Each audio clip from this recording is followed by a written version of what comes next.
Hospital HM Rosaleda, centro de referencia de la sanidad privada en Galicia desde hace más de 5 décadas. HM Rosaleda cuenta con el mejor y más completo cuadro médico. Actualmente está formado por casi un centenar de facultativos altamente cualificados que cubren prácticamente todas las especialidades médicas. Además dispone de unidades específicas totalmente punteras como la unidad antitabaco, neurología cognitiva o neurofisiología. El hospital está dotado asimismo con la tecnología más avanzada, ofreciendo a sus pacientes las máximas prestaciones sanitarias con los más vanguardistas medios de diagnósticos quirúrgicos y asistenciales. Más de 10.000 metros cuadrados a tu disposición, con unas instalaciones recientemente reformadas para una mayor confortabilidad, exclusividad y el mejor trato a sus pacientes. Y todo ello sin esperas y con una financiación adaptada a tus necesidades. Porque lo verdaderamente importante no puede esperar. Por ti, por los tuyos. Hospital HM Rosaleda y HM La Esperanza.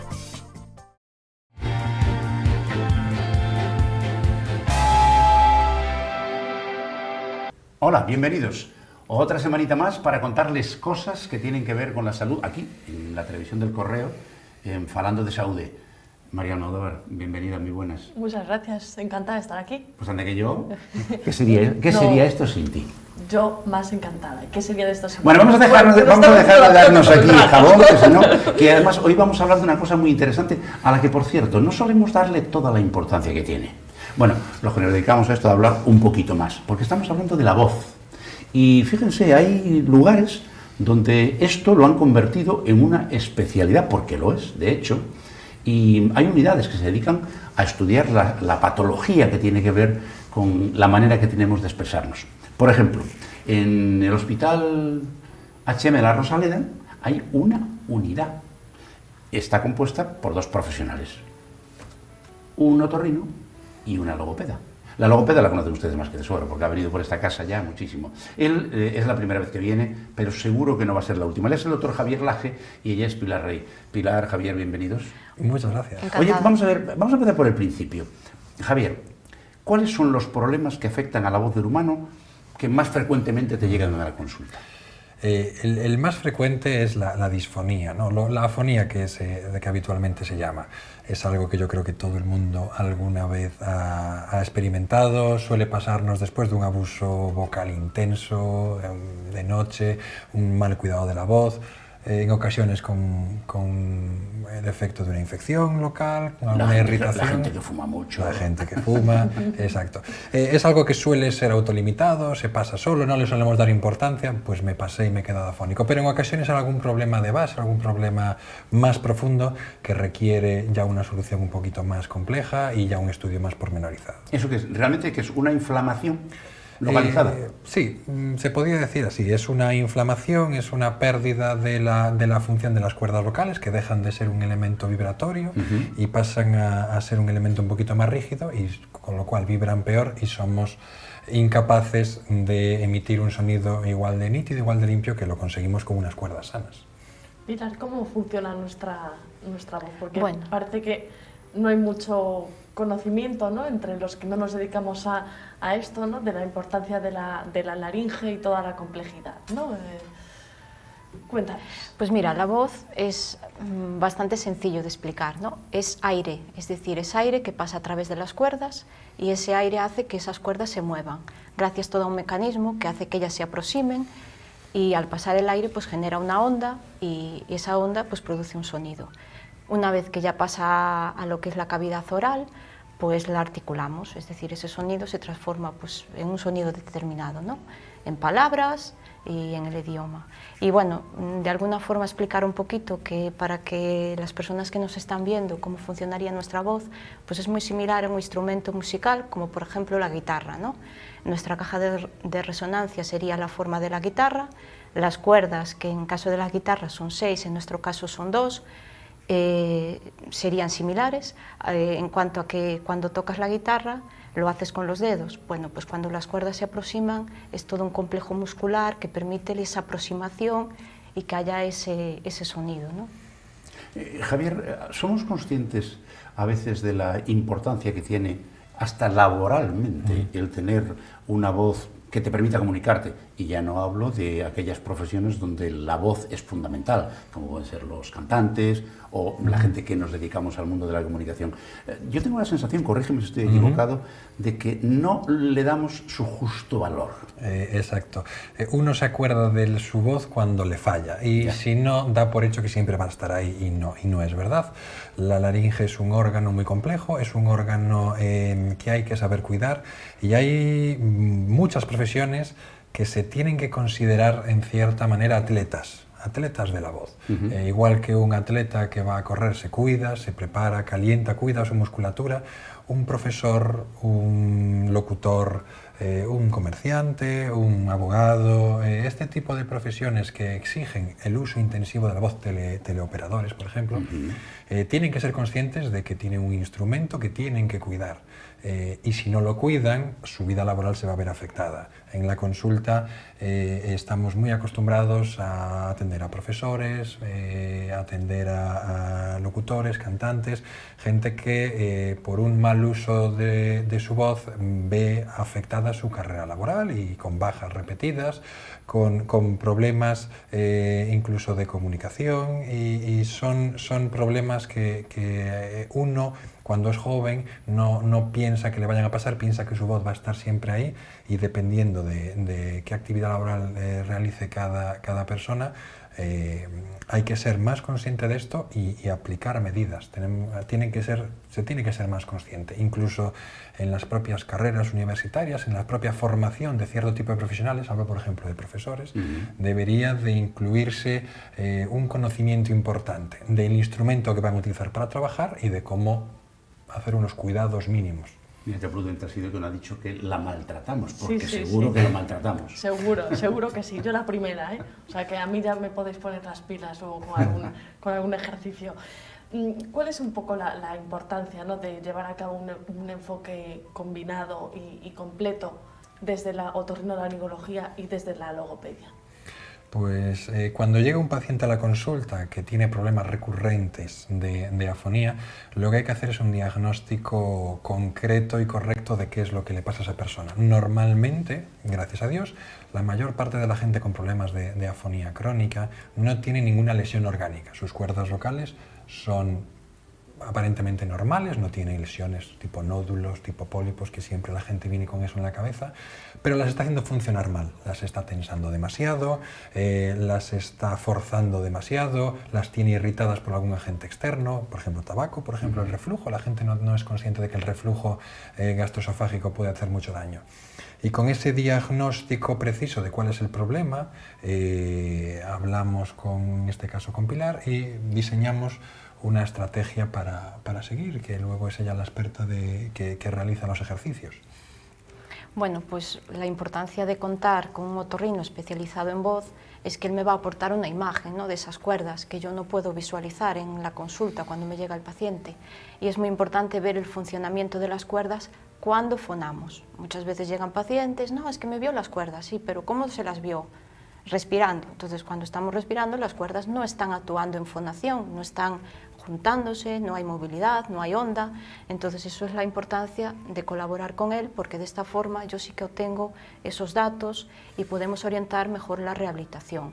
O sea, que en el caso de acudir a vuestra consulta no tenemos que esperar a tener un problema, deberíamos realmente ir antes, ¿no? En profesionales de la voz se debería hacer una revisión bianual, cada 2-3 años, y uno debería tener una muy buena formación en cuanto a cuidados y hacerse una revisión cada pocos años para comprobar cómo el instrumento que más utiliza en su vida laboral esté en las más perfectas condiciones que se pueda. Ahí sí puedo introducir yo una anécdota. Muchas veces lo comparo con los pacientes como un futbolista, ¿no? Un futbolista gana millones al año y a nadie se le plantea que tenga que salir al terreno de juego sin ejercitar, sin un entrenamiento, sin un fisioterapeuta que le ayude en sus lesiones. Pues es un poco comparar, ¿no? Un profesional de la voz que va a usar su voz durante muchas horas a lo largo del día, pues debería de estar entrenado, lo que acaba de apuntar el doctor Laje. Oye, Javier, hay momentos en los cuales, has mencionado antes un par de ocasiones, bueno, porque te sale un nódulo, los engrosamientos. En esos momentos, evidentemente, la cirugía suele estar indicada. La pregunta ¿es casual que te aparezca un nódulo o los engrosamientos son también debidos al mal uso que le damos a las cuerdas vocales? O sea, si te toca la enfermedad, bueno, te sale un cáncer, vaya por Dios, pues ¿qué le vamos a hacer? Pero en el uso inadecuado está la base de muchas de las patologías que hay que operar. Totalmente correcto. La aparición de nódulos, de pólipos, de estos engrosamientos, de estos edemas, es en un porcentaje altísimo de los casos por culpa de una mala utilización de voz. Las cuerdas vocales son dos estructuras que se tienen que cerrar, que entre comillas chocar una con la otra para poder hablar, y si chocan de una manera suave y coordinada no se van a producir lesiones en superficie. En el momento en el que uno fuerza y hace que las cuerdas choquen con demasiada tensión, se van a producir estos nódulos, estos pólipos, que en algunos casos incluso nos lleva a tener que operar. Gracias a Dios, con un buen diagnóstico y una buena rehabilitación, en ocasiones, aún teniendo lesiones físicas orgánicas como nódulos, con una buena rehabilitación conseguimos evitar la cirugía, pero hay muchas ocasiones en las que la cirugía es necesaria para acabar de limpiar y reorganizar ese borde de la cuerda vocal que está anatómicamente con alguna alteración. Pero sí, la causa es un mal uso de esas cuerdas vocales. Con un buen uso no. ¿Qué es peor para la garganta, para la voz? ¿Chillar mucho o hablar más bajo? Peor es chillar, siempre. Con una buena técnica vocal se puede hacer de todo. Se puede hablar muy alto y se puede hablar muy bajo. Hay cantantes de ópera que son capaces de llenar un teatro de 2000 localidades y su voz no sufre ni un ápice y están 2 horas cantando porque su técnica vocal es exquisita y el cuerpo humano es capaz de emitir esos sonidos. Pero para una persona no entrenada, intentar hablar por encima de sus capacidades con un volumen demasiado alto va a llevar antes o después a una lesión vocal. El problema es que nadie nos enseña a utilizar la voz. Claro. Entonces, claro, ¿cuándo sabemos si la estamos utilizando bien o no? Un niño, ¿cómo lo sabe? Sus padres, ¿cómo lo saben? Si aparentemente no tiene ninguna lesión, ningún problema. Bueno, normalmente cuando hay una lesión, eso se nota en la voz, es claro, ¿eh? Quiero decir, en profesionales de voz, si hemos dicho lo de la revisión, yo creo que él apuntaba más en el sentido de ver el órgano y evaluar posibles factores que puedan desencadenar en algún problema, ¿no? Porque aquí lo que se pretende creo que es evitar que ese profesional de la voz pues, pueda recurrir a una baja por un problema y no ejercer su profesión, ¿no? ¿Y en el caso de personas que no se dedican a la comunicación? Pues podríamos hablar de profesores, de locutores de radio, de... No, pero simplemente alguien de un ama de casa. Sí, sí, también puede tener problemas de voz, claro, efectivamente. Pero ¿cómo sabe si está utilizando bien o no las cuerdas? Sí, claro. Normalmente esos pacientes llegan porque hay disfonías, es decir, ha tenido varias disfonías a lo largo del año, hay algo que le ha indicado que no va bien, o incluso pueden tener dolor al hablar. ¿Y si tienen carraspera constante, eso también puede ser algún síntoma o no tiene por qué? Bueno, sí, puede ser. No sé si aquí el doctor Laje... Puede ser un síntoma. Hay poca gente, entre comillas, que tenga una técnica vocal perfecta. Básicamente solo la gente que la ha aprendido, véase cantantes líricos o locutores, actores, gente que tiene una técnica vocal idónea, perfecta. Como Shakira, que la tenemos aquí, que tuvo problemas recientemente, ¿no? Y aún así, esa gente que tiene una técnica vocal muy buena, aún así puede llegar a tener problemas. La mayor parte de nosotros no tenemos una técnica vocal perfecta, igual que no tenemos una técnica de correr perfecta, pero en nuestro día a día no nos afecta pues no correr perfectamente o no ser capaces de hacer algún tipo de ejercicio.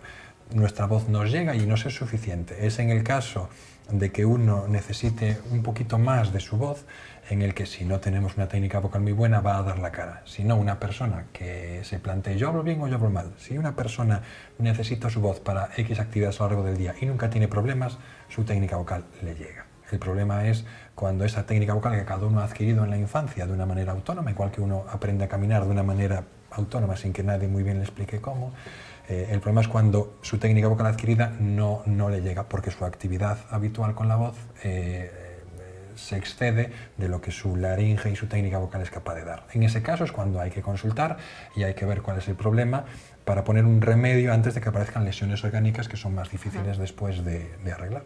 Pilar, antes de terminar, 3 recomendaciones generales de buena higiene para que nuestra voz no sufra 3. demasiado. Hay 3. muchas, ¿eh? Ya, pero Bueno, no nos tiramos aquí hablando todo el rato. la Y si no, primera- luego nos van a la consulta. Bien, la primera, hidratarse bien, es Sí. decir, beber mucha agua. La segunda, bueno, pues de Has dicho agua, no vino. Agua. La mejor hidratación para las cuerdas es agua. Después, pues lo que acabáis de comentar, ¿no? Pues no hablar sobre ruido ambiente, no gritar, no elevar muchísimo la voz. Esto que vemos Eso los siempre en los españoles bares, lo hacemos mucho, Eso ¿eh? que vemos siempre en los bares y en los restaurantes, ¿verdad? Que cuando Y sí. llegamos hablamos bajito y de repente se empieza a poner aquello y al final gritamos, perdona. Y después la otra, creo que una de las que la gente habitualmente no es consciente es hacer esfuerzos físicos y hablar al mismo tiempo. Ir a correr y estar hablando. O un niño pequeño pues que está jugando al fútbol, al baloncesto, y cuando sale de su actividad viene con la voz muy tomada, ¿no? Pues quizás ahí sí que son indicios de, a ver, puede estar fallando algo, pues quizás debo de saber hacer la actividad física sin hacer uso de la voz. Pues se nos acabó el tiempo. Qué pena. Pero tenemos el suficiente todavía para agradecerle al doctor Javier Lacia y a Pilar Rey que nos hayan acompañado y emplazarles para otra ocasión porque aquí hay mucho más de lo que hablar. Muchísimas gracias, Javier, Pilar. Muchas un gracias placer, a muchas vosotros. gracias a vosotros. A ti, como siempre, un beso y hasta la próxima. Hasta la próxima, Ignacio. Y ustedes ya saben, dentro de nada volveremos a estar aquí para seguir contándoles cosas. Hasta entonces, como siempre, mi mejor deseo para todos ustedes. Salud y suerte.